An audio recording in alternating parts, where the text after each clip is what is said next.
Akhirnya katanya naluri saya menyatakan ini bukan kecelakaan, tapi anak saya buktinya kan prosesnya masuk ke persidangan. Kata bapaknya Eki. Kata bapaknya. Saya nanya, kok bapak punya pikiran anak bapak Kenapa? Karena 1 bulan sebelumnya anak saya pernah berkonflik.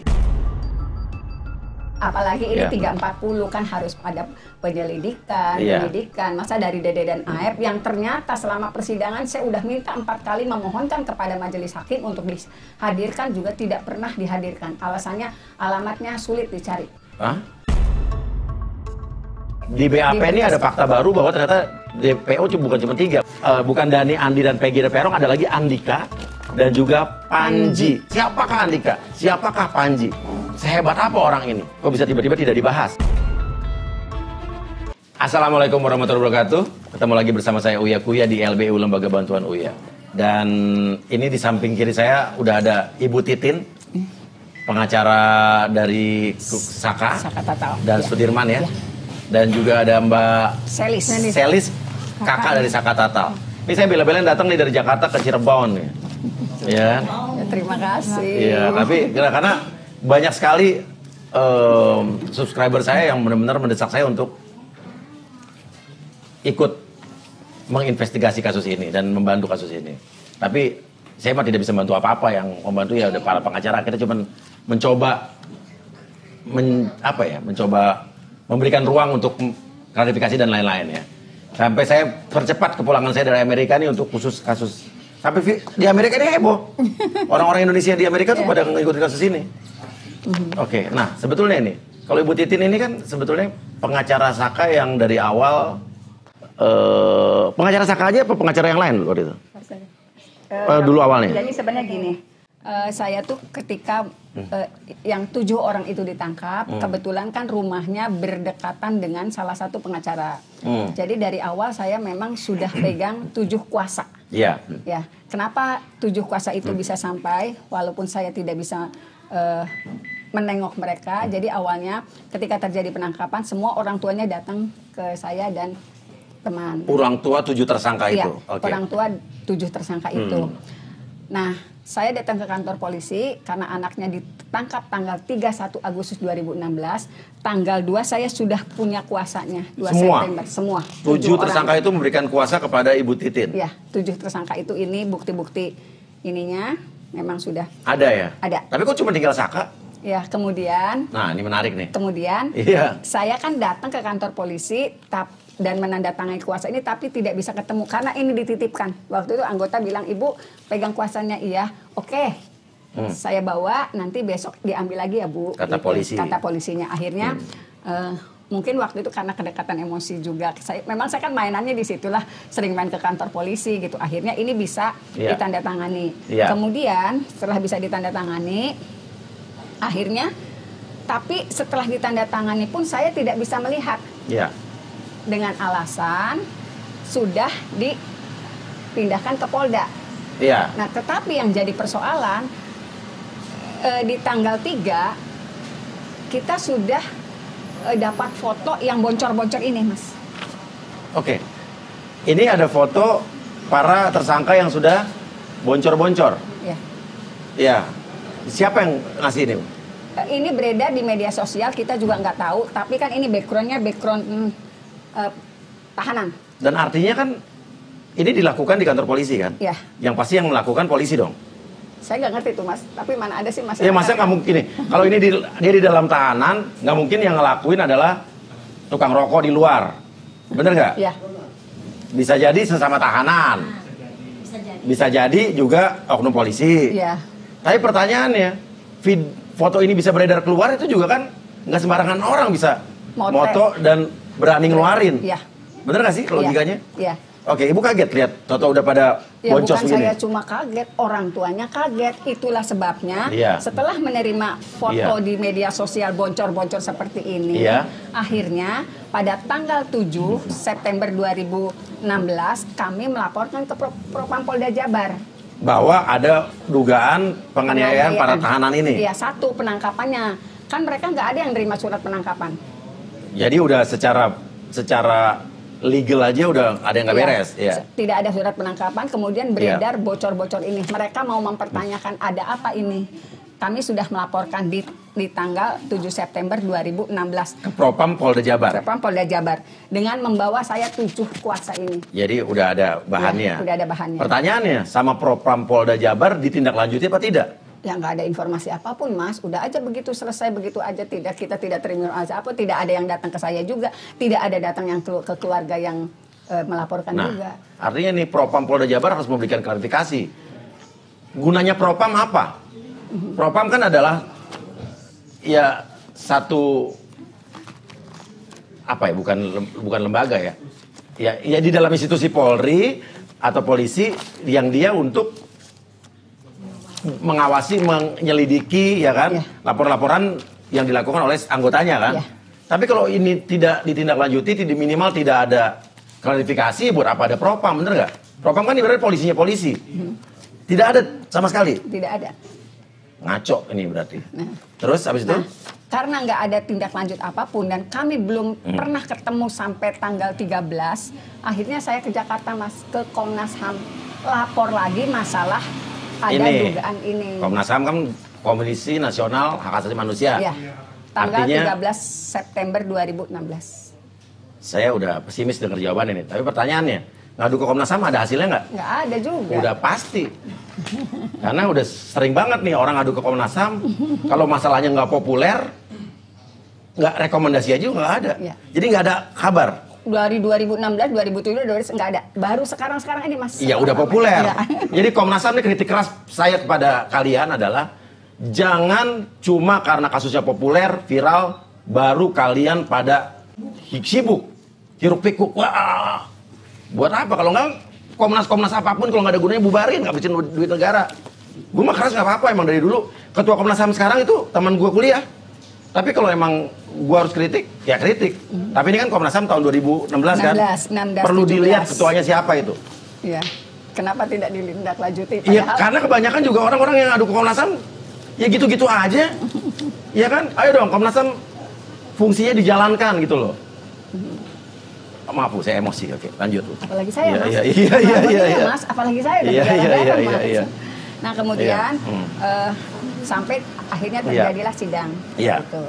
Nah, pada sidang anak Saka Tatal, mungkin Selis yang tahu banget karena dia selalu bersama saya ketika sidang. Karena kalau sidang anak kan harus didampingin. Betul. Harus didampingin. Tahu banget apa yang terjadi di sidang. Saya sangat kecewa karena semua yang kita argumenkan, masalah saksi alibi, masalah keterangan itu tidak ada yang didengar. Semua digiring ke BAP, harus BAP. Sesuai dengan BAP, bahwa ini adalah pembunuhan, pemerkosaan, dan lain sebagainya. Ya, harus sesuai BAP seluruhnya. Oke, sebelum kita ke persidangan, saya mau nanya dulu. Ibu kan tadinya memegang kuasa 7 tersangka. Iya. Kok akhirnya tinggal Saka Tatal? Itu yang saya juga kaget, saya nggak pernah terima pencabutan, tiba-tiba yang 5 dipegang oleh pengacara dari Bandung. Tiba-tiba berubah? Ya. Ibu dicabut surat kuasanya nggak? Nggak ada informasi, Mas. Nggak ada informasi, tiba-tiba berubah? Tiba-tiba memang saya tinggal waktu itu Sudirman dengan Saka. Sudirman dengan Saka, kenapa memilih saya? Karena apa? Faktor ekonomi. Faktor ekonomi kenapa? Enak, ini mah bisa dicicil bayarnya. 4 juta bisa dicicil selama setahun. Sampai pragat. Sampai selesai, sampai kasasi. 2 ini tetap tidak ke sana karena yang ini gratis. Iya. Bukan gratis bayar tapi bisa dicicil. Bisa dicicil, cuma 4 juta. 4 juta. Pertanyaannya yang 5 itu kenapa pindah? Coba kalian kasih komentar, analisa kenapa yang 5 pindah ke sana, yang 2 tetap di sini. Tapi penjelasan yang 2 karena nggak punya duit. Coba kasih komentar. Jadi saya ginilah, kalau saya ngomong gratis banget enggak. Saya terima 4 juta dari mulai pendampingan sampai kasasi. Iya. 4 juta rupiah. Bohong ya kalau saya nggak terima. 4 juta itu dari saya pendampingan sampai kasasi. Walaupun isunya sekarang 200 juta. Ya, 200 juta dari mana? Iya. Gaji mama saya juga nggak nyampe situ. Oke. Jadi Ibu nggak tahu kenapa tiba-tiba 5 orang itu pindah ke pengacara lain tanpa Ibu ada menyambut surat kuasa Ibu. Iya. Saya nggak tahu. Oke, ini pertanyaan besar. Sebenarnya di kepala saya udah punya analisa dan saya mau tersenyum gitu. Cuman nggak apa-apa, biar kalian tebak sendiri apa yang di kepala saya deh gitu ya. Oke, terus lanjut. Ya, makanya kenapa Mas dari awal saya membawa 7 orang itu karena saya pikir saya harus merangkul semuanya. Iya. Gitu. Jadi kemudian setelah sidang, dalam persidangan juga luar biasa.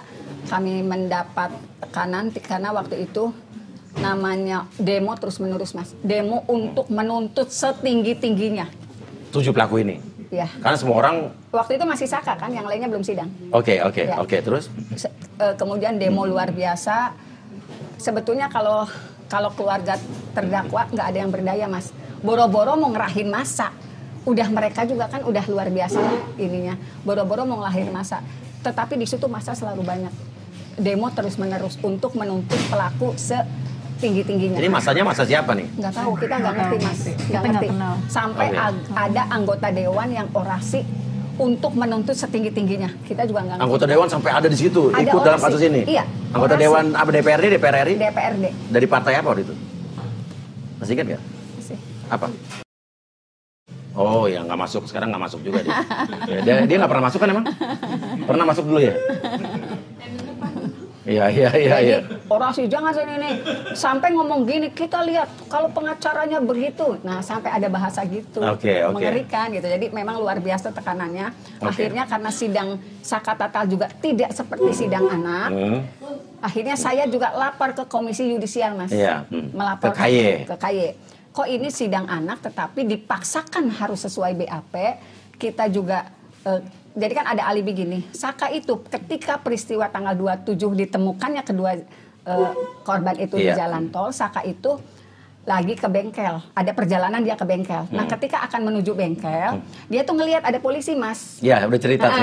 Dia polisi, menghindar kan? Gara-gara takut nggak pakai helm, apa ya. Nah itu, tapi ketika kita komunikasikan masalah itu, saya ingat sampai itu jadi mimpi buruk saya, Mas, sampai sekarang. Saya ingat betul bahasanya gini, mana ada bengkel buka jam 10, itu keras banget.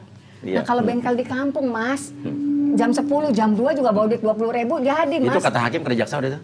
Kata hakim, hakim ketuanya. Hakim mungkin tinggalnya di kota besar kali ya, sama nggak punya motor kali, jangan. Nggak punya motor. Jadi nggak pernah tahu bengkel di kampung. Ya artinya bengkel yang jam 4 tutup gitu, yang harus registrasi dulu, yang kalau bayar kudu tap gitu, Mas, nggak ada uang cash gitu mungkin. Tapi mungkin sekarang hakim, jaksa, polisi, pengacara atau apapun mungkin harus saat dia mendalami satu kasus, dia harus memperluas wawasannya juga. Jadi nggak kacamata kuda, bener kan? Ya itu tanggung jawab dia dong, tanggung jawab profesi. Iya kan? Harus menguasai materi dan situasi dan kondisi, benar nggak? Iya, apalagi itu kan di kampung, Mas. Iya, teman sendiri, ini saya ininya motornya rusak nih, tapi punya duit 20.000, udah bawa aja ke sini. Biar kelihatan pinter-pinternya kalau profesi-profesi di Indonesia kan. Gitu, Mas. Jadi, ini masukan nih, profesi apapun, ayo pintarkan diri kalian dan perluas wawasan kalian ya. Oke, lanjut terus. Akhirnya memang setelah itu ada KY datang lah. KY datang, kita sempat dipanggil ya untuk wawancara. Cuman hasilnya seperti apa kita juga nggak pernah tahu. Pokoknya datang terus gimana sih? Apakah betul? Nggak tahu juga. Udah aja selesai. Oke. Gitu. Oke. Nah sekarang ini intinya Ibu Titin kan mewakili Saka ini atau menjadi kuasa Saka ini karena yakin bahwa Saka tidak bersalah, ingin membela Saka. Apa yang meyakini Ibu bahwa emang Saka dan tersangka lain ini bukan pelakunya? Jadi saya ngomong di fakta sidang. Iya. Dari fakta sidang itu Bapak Rudiana selaku ayah dari korban Eki di persidangan menyatakan pada tanggal 27 Agustus 2016 saya mendapatkan informasi sekitar jam 20 sekian anak saya kecelakaan. Nah, pada tanggal 29 saya datang ke Polsek Talun melihat kondisi motor. Ternyata tidak terlalu rusak, rusak parah. Tapi rusak. Rusak, Mas, begaris, Mas, pinggiran motornya begaris. Nah, sekarang kan info yang beredar kan bahwa motornya tidak rusak sama sekali kan? Motor itu begaris. Ini bener nih, Ibu berani ngomong bersumpah demi Allah bahwa ini Ibu lihat ya? Mas, kan saya punya fotonya, Mas. Berarti yang beredar selama ini salah nih kalau motor itu nggak rusak? Enggak, motor itu begaris. Begaris. Lamun orang sudah mah gugus gitu loh. Iya. Jadi itu begaris motor itu. Jadi karena motornya utuh, dia kan utuh maksudnya mungkin meninggal tapi si motor tuh nggak patah-patah mungkin gitu. Iya. Orang beda. Ngerti. Sama ini kan beda, Mas. Iya. Nah, akhirnya katanya saya punya naluri saya menyatakan ini bukan kecelakaan, tapi anak saya buktinya kan prosesnya masuk ke persidangan. Kata bapaknya Eki. Kata bapaknya. Saya nanya, kok Bapak punya pikiran anak Bapak kenapa? Jawabannya karena 1 bulan sebelumnya anak saya pernah berkonflik dengan temannya. bapaknya Eki cerita tuh. Ya di sidang. Eki pernah berkonflik dengan temannya. 1 bulan sebelumnya. Konflik apa, cerita nggak? Waktu itu saya juga tidak mengejar. Salahnya saya mungkin di situ tidak mengejar, berkonflik. Nah, akhirnya karena dia langsung melanjutkan kan. Sebelum saya mengejar. Akhirnya dari posisi anak saya jatuh, saya menelusuri 500 meter ke kanan, 500 meter ke kiri. Ke kiri itu ketemulah di Jalan Perjuangan. Di Jalan Perjuangan pada pukul 14 tanggal 31 Agustus 2016 saya bertemu sama Dede dan Aep. Saya memperlihatkan foto motor anak saya ke Dede dan Aep. Pernah nggak ngelihat motor ini dikejar? Pernah nggak ngelihat ada keributan? Dede dan Aep waktu itu ngomong pernah. Iya ada, tahu nggak pelakunya? Tahu, nanti diinformasikan. Kemudian 3 jam sebelumnya, setelahnya pada pukul 17 Agustus 2031 Agustus, Aep nelpon. Itu di dalam BAP ya Mas, karena Aep nggak pernah dihadirkan. Iya, di persidangan ini aneh menurut saya. Saksi mahkota tapi di sidang nggak pernah ada. Itu benar-benar aneh bin ajaib. Ya. Aep itu menyatakan kepada Bapak Rudiana orangnya sudah berkumpul. Gitu. Ditangkaplah 7 orang yang sedang kumpul di depan SMP 11. Oh, Aep bilang bahwa orangnya ada nih. Bisa ditangkap gitu. Iya, langsung ditangkap. Bapak Rudiana juga sebagai saksi menyatakan saya membawa anggota saya. Terus hakim waktu itu menanyakan apakah penangkapan itu dengan membawa surat ke penangkapan? Jawabnya tidak, hanya komunikasi lisan. Itu jawaban di persidangan. Jadi saya nggak keluar dari fakta persidangan. Dan itu udah menyalahi aturan kan kalau gitu ya? Ya mangga Mas dinilai sendiri. Ya, maksudnya sebagai pengacara kan harus, saya sarjana politik bukan hukum, tapi nanya sama ahlinya gitu. Itu pasti menyalahi aturan sekali kan? Ya apalagi ini 340 kan harus ada penyelidikan, penyidikan. Masa dari Dede dan Aep yang ternyata selama persidangan saya udah minta 4 kali memohonkan kepada majelis hakim untuk dihadirkan juga tidak pernah dihadirkan. Alasannya alamatnya sulit dicari.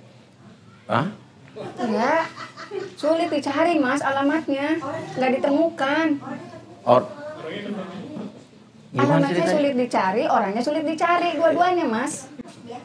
Oke, ini. Alamatnya sulit dicari, orangnya sulit dicari. Oke, ngawur sih, udah ngawur bener. Oke, tapi ini terjadi di negara ini, bukan film kan, bukan sinetron ya? Ini terjadi ya. Ini bukan film India kan? Ya. Oke, Bu. Jadi gitu. Artinya 7 orang ini ditangkap, fakta-faktanya tadi itu ya.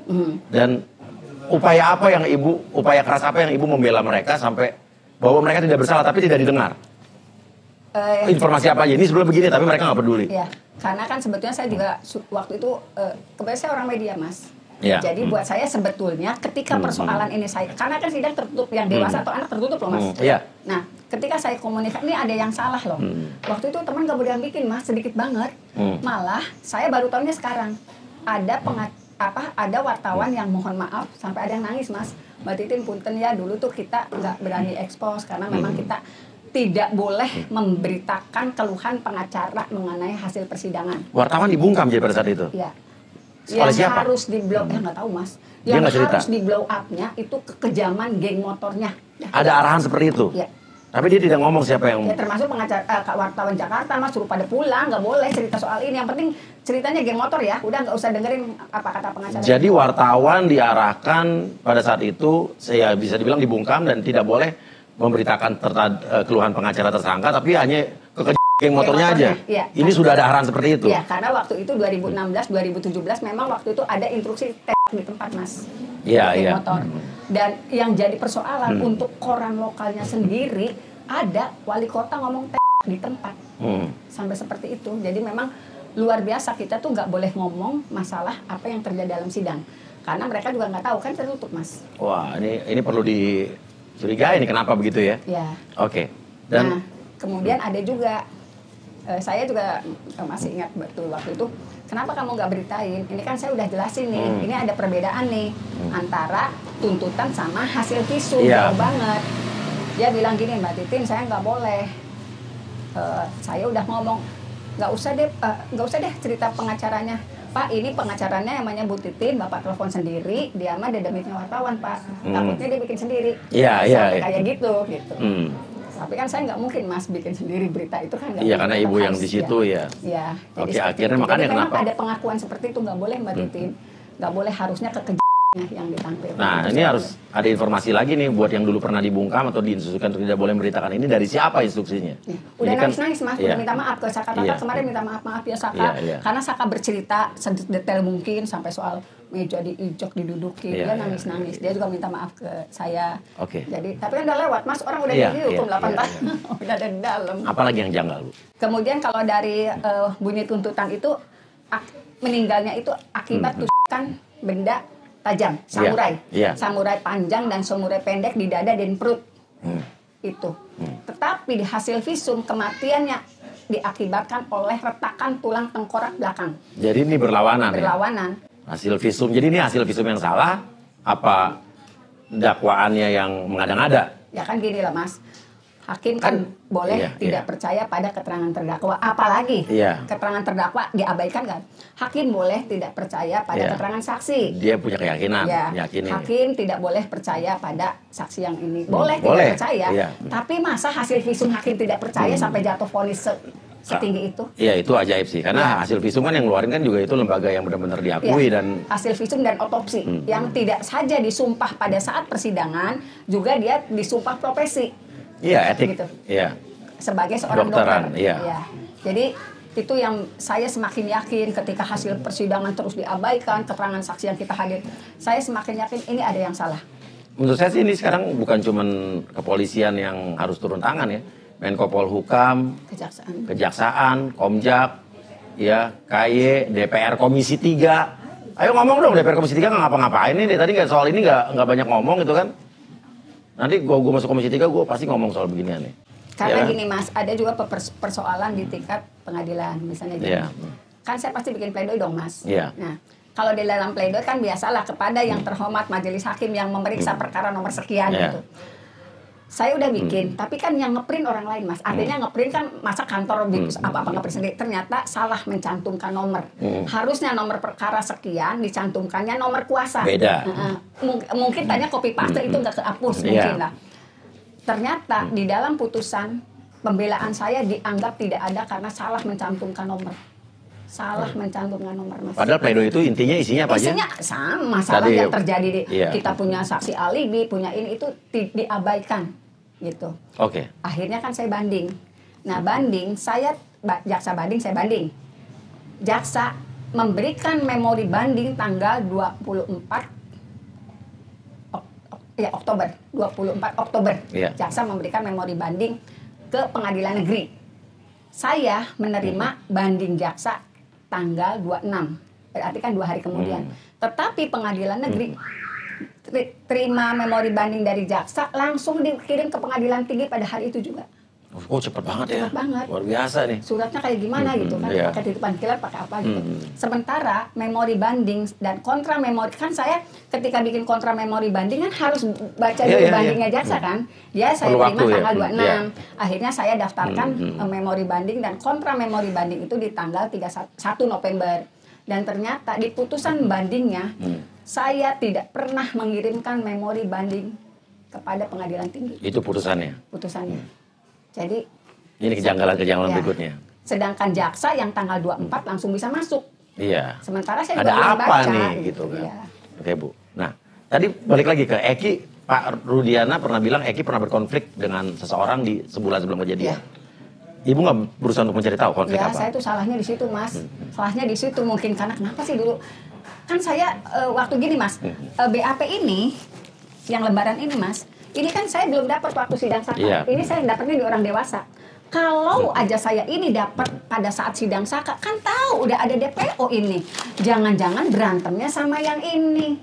Kan saya pahamnya setelah lewat. Karena gitu. DPO-nya kan ada Dani, Andi, Peggy alias Perong. Ada Andika. Ada lagi Andika.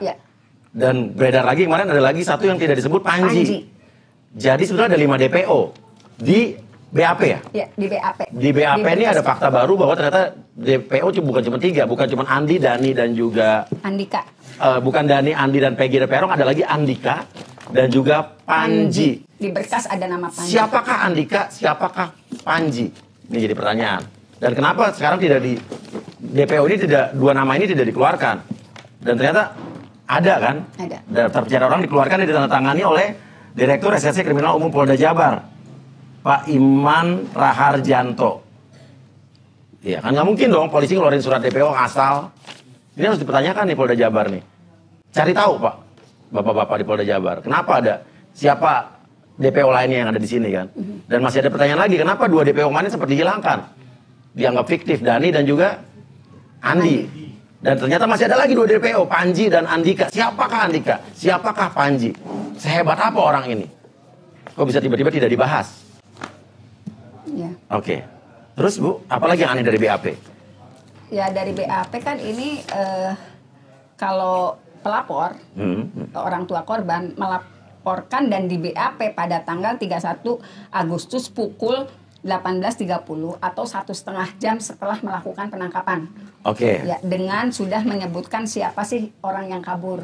Oke, jadi 1,5 jam setelah penangkapan di BAP dan sudah disebutkan siapa? Bapak Rudiana berarti ya? Ya. Menyebutkan nama-nama tersangka ya. Plus 4 orang yang kabur. Ya. 4 orang yang kabur adalah Andika 23 tahun di Desa Banjarwangun, Kecamatan Mundu. Ada Andi sama alamatnya Banjarwangun, ada Dani di Banjarwangun, Peggy alias Perong di Banjarwangun juga. Iya, 4. Oke. Dan ini belum ada Panji ya pada saat itu ya? Belum ada. Panji tuh di berkas yang kita juga baru tahu. Ini keterangan dari Bapak Rudiana. Ya. Artinya Bapak Rudiana harus bertanggung jawab untuk menjelaskan ini. Dia yang mengeluarkan nama-nama tersangka dan orang-orang yang kabur. Ya. Ada keterangannya kabur. Ya. Bisa secepat itu artinya dia di kepala dia udah tahu nih tersangkanya siapa aja kan? Ya. Oke. Sementara keterangan saksi yang pada akhirnya jadi tersangka itu baru dilakukan di tanggal 31 Agustus pada pukul 20.20 atau 2 jam setelah Pak Rudiana. Oh, setelah 2 jam dikeluarkan BAP ya Pak Rudiana yang bilang ada para tersangka, ya. Baru tersangka diwawancara. Ya. Ini kan kayak ada mesin waktu ya, kebalik ya? Bener gak sih Bu? Ya. Untuk menjadikan tersangka kan harus yang DPO-nya dulu, orangnya dulu ngomong saya bersama A, B, C, D nih. Iya, jadilah tersangka di BAP. Ya. Mesin waktu kali ya? Oke. Nah, ini Mas buktinya. Ini yang pertama kali ya, Eko Ramadhani. Jam 20.20. Iya, sedangkan ini diperiksa yang pertama ya, jamnya 18.30. Berarti 2 jam sebelumnya, kemudian, 2 jam sebelumnya udah ada tersangka, berikut DPO yang kabur. DPO termasuk rangkaian peristiwanya. Oh, dikasih tahu nih? Ya, menggunakan bambu dan membantu korban dengan menggunakan senjata tajam. Samurai dan segala macam. Ya. Walaupun di situ tidak ada, di visumnya tidak ada ya? Tidak ada. Oke, nah muncul DPO Panji kapan? Ini kan belum ada Panji tadi nih. Saya juga baru tahu Mas, pas berkas ini saya teliti setelah sidang. Terus munculnya di tanggal berapa Panji? Ini tadi tanggal berapa ya berarti? Kita kan ini berkas segitu banyaknya Mas, jadi kadang-kadang kan kita terlewat gitu. Oh ternyata ada juga ya. 15 September. 15 September keluar lagi DPO yang namanya Panji. 2016. Tapi tidak pernah dibahas nih. Nggak pernah. Iya kan? Panji alamatnya sama-sama Desa Banjarwangun, Kecamatan Mundu, Cirebon. 22 tahun, tinggi 170 cm, badan sedang, rambut lurus, kulit hitam. Iya. Siapa Panji dan siapa Andika? Oke. Apalagi yang aneh janggal di BAP, Bu? Kalau BAP kan udah pasti semua pelaku dianggap melakukan pekerjaannya sesuai dengan yang BAP lah. Iya. Perbuatannya. Tetapi yang jadi persoalan. Persidangan. Ya, yang jadi persoalan dakwaan yang ada di Sakatatal dengan dakwaan yang orang dewasa. Peggy peranannya Mas. Peggy kan sudah ditangkap. Iya. Itu peranannya beda.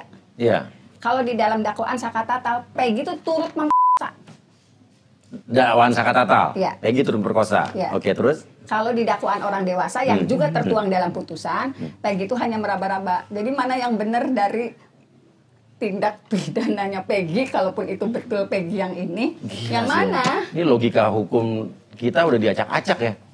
Kok bisa ada 2 dakwaan, satu kejadian yang sama, 2 dakwaan yang berbeda? Ya, bunyi dakwaannya, bunyi perbuatan salah satu orang itu beda.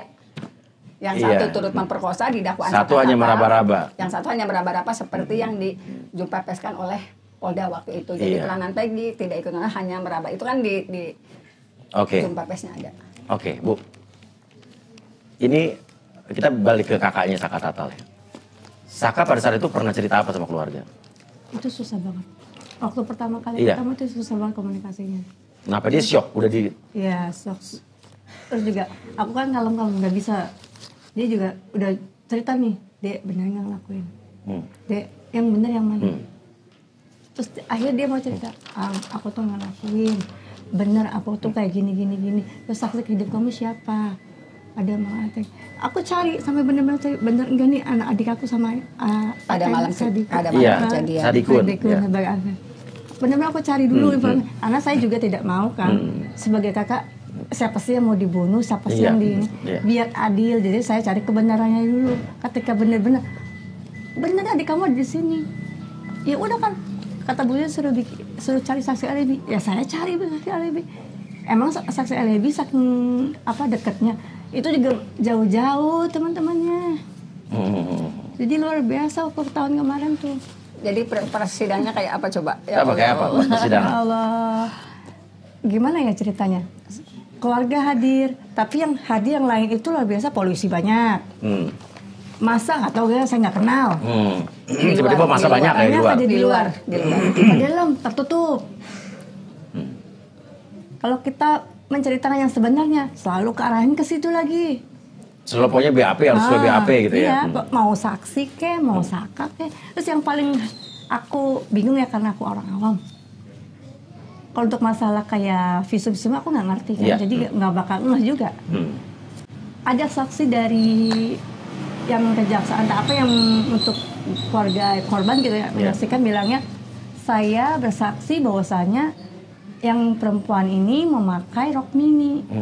Ketika hadir tuh barang bukti dikeluarkan, rok mininya mana? Nggak ada rok mininya. Jadi baju yang digunakan oleh sana panjang, tidak ada. Jadi saya kan bilang, berarti benar omongan adik saya. Ini palsu ini, banyak kejanggalan. Nah, Bu, kan kemarin sempat saya lihat bahwa ada yang namanya Pak Suroto menjadi saksi yang pertama kali menemukan korban pada saat itu. Dibilangan katanya yang satu ternyata masih hidup, minta tolong. Nah itu sebenarnya gimana, Bu? Sebenarnya gini, kalau dalam fakta persidangan, Pak Suroto itu memang kan bantol itu bantuan polisi. Dia memang ada di Polsek Talun. Nah, kalau di fakta persidangan dia datang ke situ bersama polisi lainnya. Gitu. Oh, sebetulnya bukan dia sendiri? Bukan dia sendiri, bersama polisi lainnya. Kemudian dia mengangkat Vina yang waktu itu masih merintih. Aduh, rintihannya aduh. Sekarang kalau misalnya yang beredar sekarang kan yang viral itu tolong. Kalau bahasa tolong kan berarti ada sesuatu. Kalau aduh bisa aja anak. Ininya beda lah. Kalau saya melihat gitu, saya juga kaget Pak Suroto. Loh, kok jadi begini? Terus Suroto kan hujan deras, darah kemana-mana. Sementara dari fakta persidangan, bukan Suroto yang ngomong, malah anggota polisi yang melakukan olah TKP. Darah itu hanya ada di bagian tubuh bawah korban laki-laki dan bagian tubuh korban perempuan. Kenapa ini saya tegaskan betul? Kan ini ceritanya serem banget, Mas.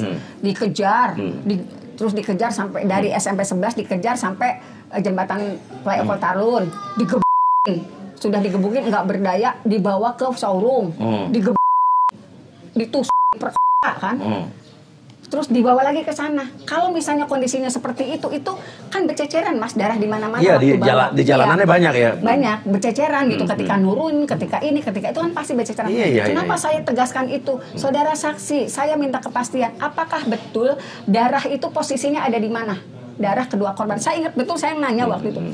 Darah itu hanya ada di bagian tubuh bawah korban perempuan dan bagian tubuh laki-laki. Karena kalau misalnya peristiwanya sedramatisir itu, turun dari motor juga si darah berceceran dong. Iya, logikanya begitu gitu.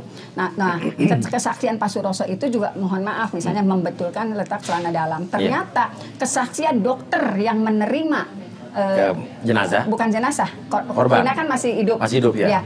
Dia sebelum mengobati menggunting celana Vina.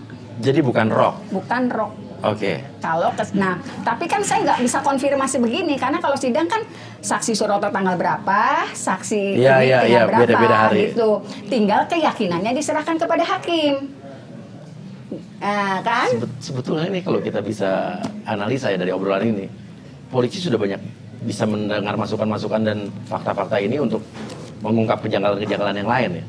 Bu, jembatan Talun itu, flyover itu ya, sama kantor polisi dekat apa jauh? Dekat banget, turun tuh langsung sekitar 60-70 meter lah. 70 meter? Ya. Artinya kalau kita bicara ada orang yang membunuh ya di terus dibalikin lagi ke situ, dekat kantor polisi. Masa sih? Kan cari mati ya, bener ya? Harusnya kan cari aja tempat yang jauh gitu kan? Jauh, yang ngapain juga supaya cepat ketahuan di depan kantor polisi. Iya, ini aneh. Aneh nih, coba kalian. Kalau buang mayat, Mas, di mana sih, Mas? Iya, ya orang tempat. Kalau ngebunuh buang mayatnya di mana sih? Nggak mungkin kan di tempat-tempat terbuka yang orang ya bego amat naro itunya juga. Emangnya itu bukan jalan raya gitu loh, Mas? Iya. Jalan raya. Iya benar, dan jalan raya itu kan juga orang banyak yang lewat kan? Iya, walaupun ya, apalagi itu kan memang jalur kesananya itu jalur alternatif, Mas. Iya, itu jalannya bagus, orang nyaman jalan ke sana sebetulnya. Iya, ini masuk akal juga. Aneh, ada keanehan. Sementara di bawahnya kan flyover, kenapa nggak ditaruh di kolong aja biar nggak kelihatan? Iya. Kan flyover, kan kolong. Pertanyaan saya, Bu, ini apa kecelakaan? Apa kecelakaan yang terjadi karena saat ingin Ya kalau dalam tuntutan, Mas, kejanggalan yang luar biasa kan di tuntutan, Mas. Kalau tuntutan penyebab kematiannya kan karena luka di dada dan perut. Iya. Tetapi dalam hasil otopsi dokter itu retakan tulang tengkorak belakang gitu. Nah, diselaraskan dengan pakaian yang dikenakan oleh korban ketika diperlihatkan di muka sidang. Saya tuh sampai nanya berulang kali ke dokternya, saudara saksi, apakah betul pakaian itu yang digunakan ketika pertama kali menerima jenazah korban? Betul. Saudara saksi tidak salah, saya sampai 3 kali. Karena apa? Baju yang dijembreng itu nggak bolong, Mas. Di dada maupun di perut itu nggak bolong. Nah, kemudian kan itu juga kan sudah dikubur. Itu masih utuh nggak bolong. Jadi itulah yang beberapa, aduh ini nggak benar. Peristiwa ini tidak sedramatisir ini. Jadi artinya kalau memang itu katakanlah kecelakaan, tapi penyebab kecelakaannya apa? Apakah ada yang ngejar, ada yang mau ngeroyok dia, apa ada yang mencoba membunuh, tapi dilari, terus itu tiba-tiba kecelakaan itu apa gimana sebetulnya? Ya logikanya, kalau misalnya itu pembunuhan dengan sekejam itu, apa iya sih, Mas, dibuang di sembarangan? Iya. Jadi mungkin saya tetap mengasumsikan meninggalnya karena kecelakaan, tinggal dilempar aja. Satu karena apa? Ada atribut kan? Ada atribut yang digunakan oleh korban. Iya, gitu. Jaket ya? Jaket itu. Walaupun jaket itu nggak pernah dihadirkan di sidang loh, Mas. Iya. Nggak pernah dihadirkan di sidang. Jaket ekstasi itu nggak pernah dihadirkan. Jadi, kalau misalnya, ini kan saya berasumsi sendiri akhirnya. Jangan-jangan ini memang anak mungkin gitu. Mungkin. Ini kan anak, ini asumsi ibu ya? Asumsi gitu. Karena, kenapa saya ngomong mungkin? Karena saya kan membandingkan fakta sidang ya, ibu dengan yang tahu, hasil visum gitu. Mungkin kalau ayahnya beranggapan ini, dia ada yang bunuh, mungkin juga ada yang ngejar gitu. Tapi siapa yang mengejarnya? Apakah hanya dikejar panik kemudian jatuh kepelarak terus meninggal? Iya. Ataukah memang karena ada konflik sebelumnya yang gitu sebulan sebelumnya tadi, apakah memang ketika dikejar melakukan sesuatu udah jatuh ditinggal, misalnya melakukan sesuatu nendang gitu kan, kita juga dibikin jatuh atau dipukul sampai jatuh ya. Ada pengakuan sebelumnya berkonflik, tapi untuk peristiwa yang sedahsyat itu sampai ditusuk nggak ada, Mas, nggak ada di hasil visum dan tuntutan tuh beda jauh. Tapi masuk akal sih dari cerita tadi ya. Iya. Dan pertanyaannya lagi ya kan, ini kan yang memberikan kesaksian bahwa ini adalah bapaknya kan di BAP. Dan termasuk yang menyebutkan nama-nama tersangkanya dan pelaku-pelaku yang lain. DPO-nya. Saya tergelitik justru saya bertanya kepada DPO ini. Peggy, Perong, Dani, dan Andi kan yang pertama. Ada Andika. Andi dulu kan? Andika, Andi, Dani, Perong. Iya, tapi kan yang kemarin 3 disebut pertama kan Perong, Andi, dan Dani. Yang tidak disebutkan lagi adalah Andika dan Panji. Pertanyaan saya, siapakah Panji dan Andika? Apakah ini berhubungan dengan konflik dengan Eki sebulan sebelum kejadian? Apakah mungkin kan? Bisa jadi, bisa iya. Ya, karena ada terungkap di persidangan 1 bulan sebelumnya anak saya pernah berkonflik dengan seseorang. Dan temannya. Nggak disebut namanya siapa? Nggak disebut, saya juga lupa. Soal apa juga? Nggak. Soal karena pekerjaan kan, bapaknya juga nggak ada hubungannya? Nggak sepekerjar itu, Mas, saya mikirnya. Karena kan ini persoalannya anak. Urusannya apa sih sama bapaknya? Kan saya juga nggak mikir ke sana, Mas. Bapaknya pada saat itu apa sih posisinya? Kanit narkoba. Kanit narkoba. Ya. Kanit narkoba di Polres Cirebon Kota. Kanit narkoba Polres Cirebon Kota. Artinya kalau kita bicara pergaulan anak kanit narkoba, anak kanit di kepolisi yang udah punya jabatan. Masa main ke Mama Kuli Bangunan? Nah, link pergaulannya juga kita harus bisa analisa ya, bener gak sih? Bener gak sih? Ya, masa mainnya sama kuli bangunan ya? Yang 7 orang itu kan kuli bangunan, Mas. Iya. Jadi dari mana Pak Rudiana ini menyebutkan para tersangka-tersangka tadi plus juga dengan DPO-DPO-nya? Pada saat persidangan kan ada saksi yang meringankan, ada saksi yang memberatkan. Ya. Tapi kemarin saya sudah sempat nanya, saksi yang meringankan justru tidak didengar sama sekali. Ya. Harus sesuai BAP. Tapi saksi yang memberatkan ada yang janggal nggak, Bu? Saksi yang memberatkan yang pasti Liga Akbar. Iya, yang sekarang baru mencabut kesaksiannya. Ya. Karena dalam kesaksian terdahulu, saya tuh udah curiga sama Liga Akbar. Dari gestur tubuhnya tuh, dia seperti nggak ngerti. Saya tuh udah curiga banget waktu itu. Kok ini anak nggak ngerti ya, kayak nggak ngerti gitu. Nah, yang jadi persoalan kan waktu itu keterangan Liga Akbar pada pukul 21.15, saya masih bersama Eki dan Vina. 21.15, saya masih bersama Eki dan Vina. Kemudian ada yang mengejar, woi dikejar, kalau di dalam BAP. Kemudian karena saya takut, saya lari ke gang sebelah SMP 11. Ngerti nggak Mas gang SMP 11 itu apa? Apa nggak tahu? Gang rumahnya pelaku. Jadi Liga Akbar juga menceritakan dia nggak larinya malah ke rumah pelaku yang gangnya gang buntu. Gang buntu, oke. Iya, jadi konstruksinya juga udah nggak nyambung. Saya kan, ini gimana sih? Mas kita dikejar sama orang, rumahnya di belakang. Kita lari ke rumah orang yang ngejar, ya. Nah, itu sebetulnya saya sampaikan di pledoi saya. Dan Liga Akbar mengakui bahwa dia mengenal orang-orang itu kan yang ngejar. Orang-orang itu. Iya, terus? Melihat orang-orang itu gitu. Pertama itu, kedua dari jam. Misalnya taruhlah perbuatan ini ada, Misalnya nih Mas, perbuatan ini ada. Ada, oke.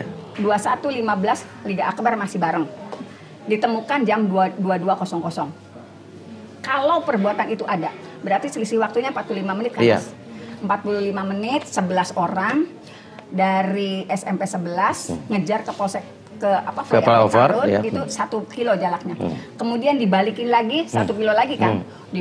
Dibunuh plak. Iya. Cepet banget. Balikin lagi sudah ditemukan menjadi korban kecelakaan. Iya. 11 orang loh Mas, perkosaan 11 orang gimana kalau ceritanya? Itu adalah strategi atau mungkin buat menutupi kejahatan, tapi itu dilakukan atau dipikirkan oleh orang-orang yang notabene adalah kuli-kuli bangunan. Kayaknya nggak sepinter itu deh. Bener nggak sih? Iya kan? Nggak sepinter itu mereka bisa merancang, bener kan? Ini sebenarnya polisi juga harusnya udah bisa berpikir logika seperti ini, bener nggak sih? Iya, benar, masuk akal. Iya, mereka nggak mungkin sepintar ini dan secepat itu. Iya. 45 menit waktunya kalau peristiwanya ada. Kalau peristiwanya ada, iya.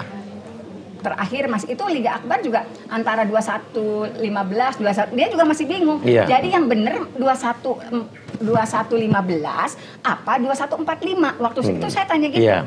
Kamu masih bareng sama kedua korban itu 21.15 sampai 21.45. Dia nggak bisa jawab. Ya udahlah, saya bilang saya ambil mundur aja yang paling jauh 21.15. Apa mungkin 45 menit gitu?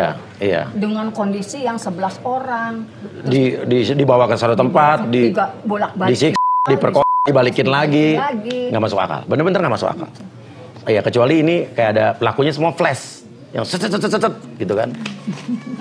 Aneh. Nah, tapi Liga Akbar baru mencabut keterangannya. Dia bilang semua diarahkan katanya kan. Keterangan dia diarahkan katanya. Sebetulnya waktu di persidangan saya pernah menanyakan itu Mas. Iya. Ada dalam catatan saya. Saudara saksi, ketika di BAP apakah ada ayahnya Eki, Bapak Rudiana? Jawabnya ada. Di kesaksian di persidangan. Oke, jadi waktu BAP, waktu Liga Akbar di BAP, Pak Rudiana ayahnya Eki ada di situ. Kalau keterangan Liga Akbar di persidangan. Iya, ada fakta persidangan, iya. Ya, jadi catatan saya. Iya. Yang ada di catatan saya. Ikut menginterogasi tidak? Tidak menjelaskan seperti itu. Saya tapi ada di situ. Ada, tidak ada gitu. Dan Liga Akbar kemarin baru menerangkan bahwa dia diarahkan oleh polisi gitu ya. Gimana sih Liga Akbar bilang apa kemarin? Iya, diarahkan. Diarahkan ya. Iya. Jadi Liga Akbar memberikan terpaksa mengakui sesuai BAP karena diarahkan oleh polisi. Iya. Tapi dalam persidangan saya pernah nanya itu Mas, pernah, karena ada di catatan saya Mas. Saya catatannya lengkap loh Mas, walaupun udah kumal-kumal Mas, lengkap banget. Artinya kalau emang bener-bener itu pengakuan Liga Akbar diarahkan oleh oknum polisi, artinya Raja settingan bukan uya-kuya guys. Ada oknum-oknum yang lebih nyeting.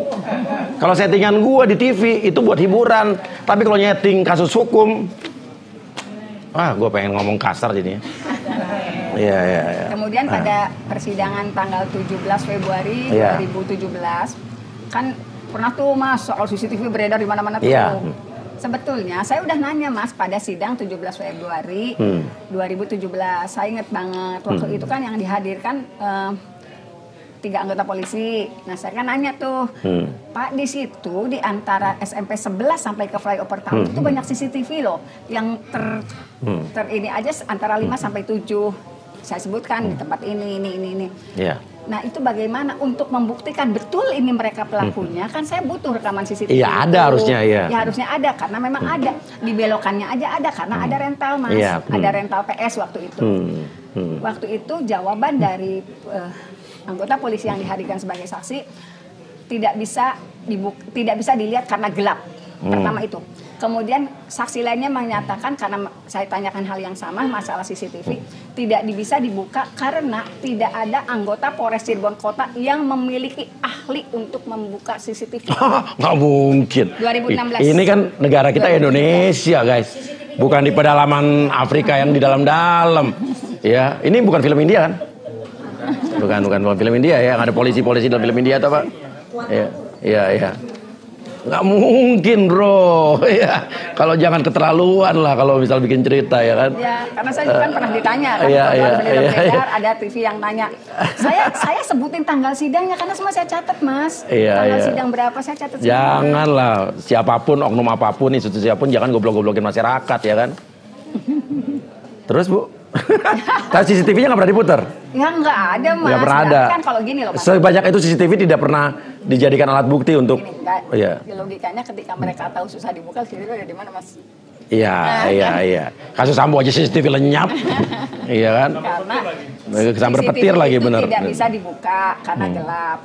Tidak bisa dilihat karena gelap. Yang pertama, yang kedua nggak tidak ada bisa orang dibuka karena tidak ada di Polres Cirebon Kota tidak ada ahli IT yang membuka CCTV itu.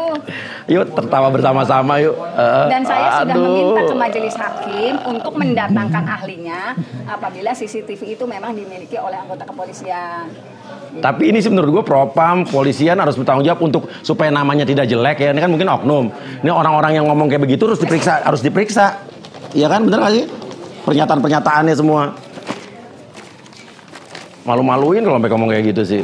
Ya, itu kan mencoreng nama baik kepolisian Indonesia canggih-canggih, masa dibilang begitu. Emang jawabannya gitu Mas. Iya. Emang jawabannya gitu. Ya itu berarti kan mencoreng, harus dia dihukum tuh oleh, ya kan? Iya. Oleh yang berwenang gitu di dalam institusinya ya kan. Gila, logika berpikir gue diacak-acak. Bu, Ibu yakin nggak kasus ini bakal terungkap? Mudah-mudahan. Kalau emang ternyata pelakunya bukan 7 tersangka ini, berarti kan ada 2 kemungkinan nih, 3 kemungkinan. Ada banyak kemungkinan sebenarnya. Kemungkinan pertama dan kemungkinan kedua ya kan. Kemungkinan yang pertama kalau andai kata 7 tersangka ini tidak terlibat. Oke, katakanlah kalau yang ini terlibat, 8, Mas. Misalnya yang ini terlibat, artinya benar hanya di mereka, apa ada orang lain yang benar-benar belum tertangkap. Tapi kalau ini dikorbankan, ditumbalkan dan tidak terlibat, apakah pelakunya adalah DPO yang tadi? Peggy, Perong, Dani, Andi, Andika, dan Panji? Bukan Peggy yang kuli bangunan ini berarti ya kata Mas Uya? Yang nggak tahu justru nih. Saya mau menanyakan lagi ke Ibu ya. Ya, apakah ada nama-nama lain gitu kan? Benar harus dibuktikan. Ibu yakin nggak bakal terungkap ini? Kalau tangan Gusti Allah yang bergerak, pasti terungkap. Iya, itu udah pasti. Kasus Sambo aja bisa, tapi pertanyaan kan mau apa enggak nih? Ya, bukan bisa atau tidak, mau apa enggak? Mudah-mudahan yang merasa telah melakukan rekayasa tergerak Mas hatinya. Iya, tapi kuncinya menurut aku ada di Bapak Rudiana nih kunci juga ini. Yang karena dia yang tahu BAP-nya, dia yang nyebutin nama-nama tersangkanya, dia yang nyebutin DPO-nya, dia yang nyebutin yang kabur siapa aja, udah tahu nama-namanya. Harusnya.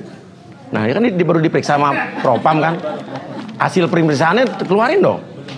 Belum, mungkin masih rahasia ya. Ya kita hargain aja kepolisian. Apa Mas mau pegang ini? Apa? Foto, karena boleh. Karena ini kayaknya polisi nggak punya Mas. Nah. Ini yang ini ya. Yang udah inkrah kan kita nggak salah.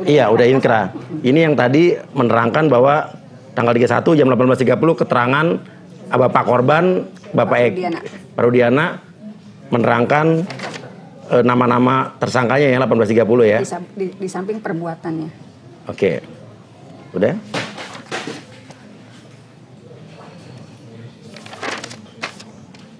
Tuh yang tanda tangan, yang diperiksa Pak Rudiana tuh. Yang penyidiknya Imanuddin sama penyidik pembantunya Kasidin ya. Oh tadi mau yang lihat yang Panji, Bang? Ini tebel ini Ibu sampai udah tahu bukanya cepet yang mana loh.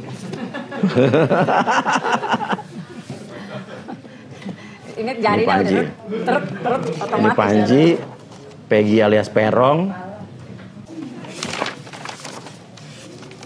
Ini siapa Dani? Oke. Iya. Andika mana tadi Bu ya? Andika kan tadi di sini. Oh, yang di sini nggak ada tadi. Nggak ada. Iya. DPO ini. Oke. Ya Andika kan sebetulnya pada akhirnya dijadikan alias ke Rivaldi. Jadi Rivaldi itu sejak tanggal 30 dia sudah ada di dalam, Mas. Iya. Nah kemudian dalam tuntutan jadi satu seolah-olah saling mengenal, merencanakan pembunuhan. Tapi di dakwaan aliasnya Rivaldi si Andika itu. Tapi di tuntutan hilang Andikanya. Rivaldi jadi alias Ucil. Oke. Bu. Punya lihat tuntutannya juga punya. Ngejalanin kasus ini selama waktu pada saat itu sampai akhirnya sekarang.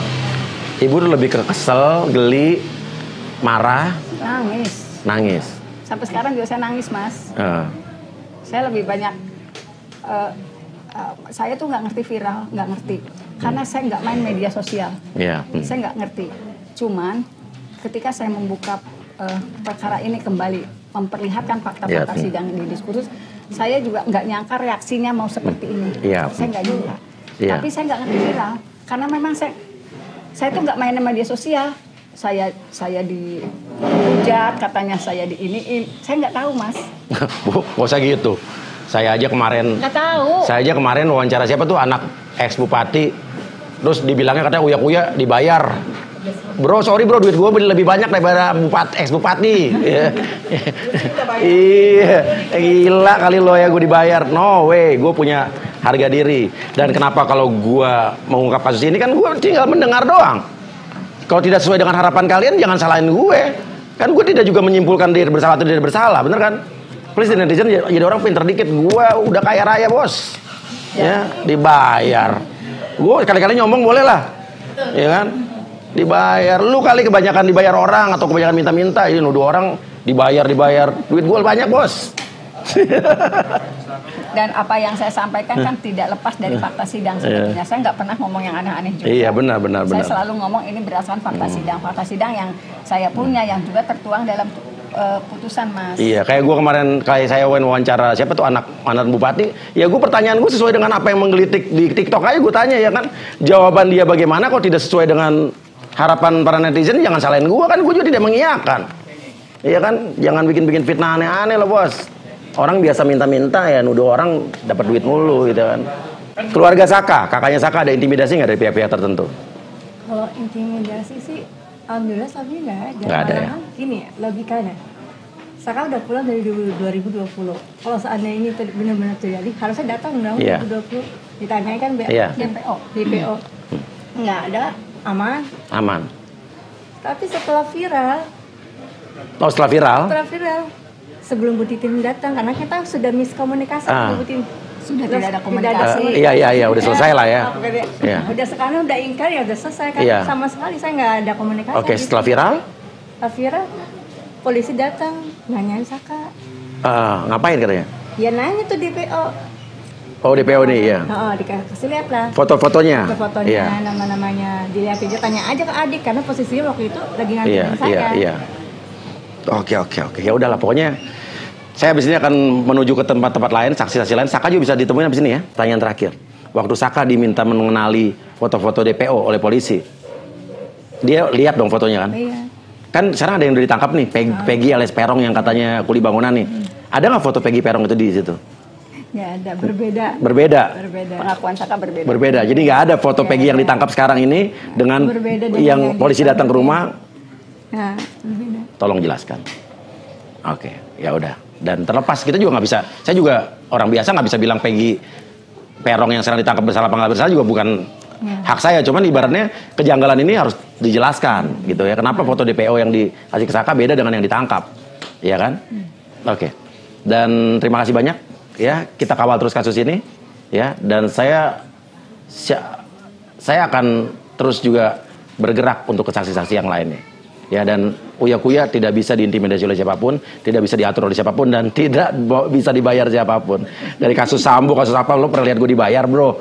Kagak, dan gue gak punya kepentingan apapun. Oke, terima kasih banyak ya. Wassalamualaikum warahmatullahi wabarakatuh. Kaulah cinta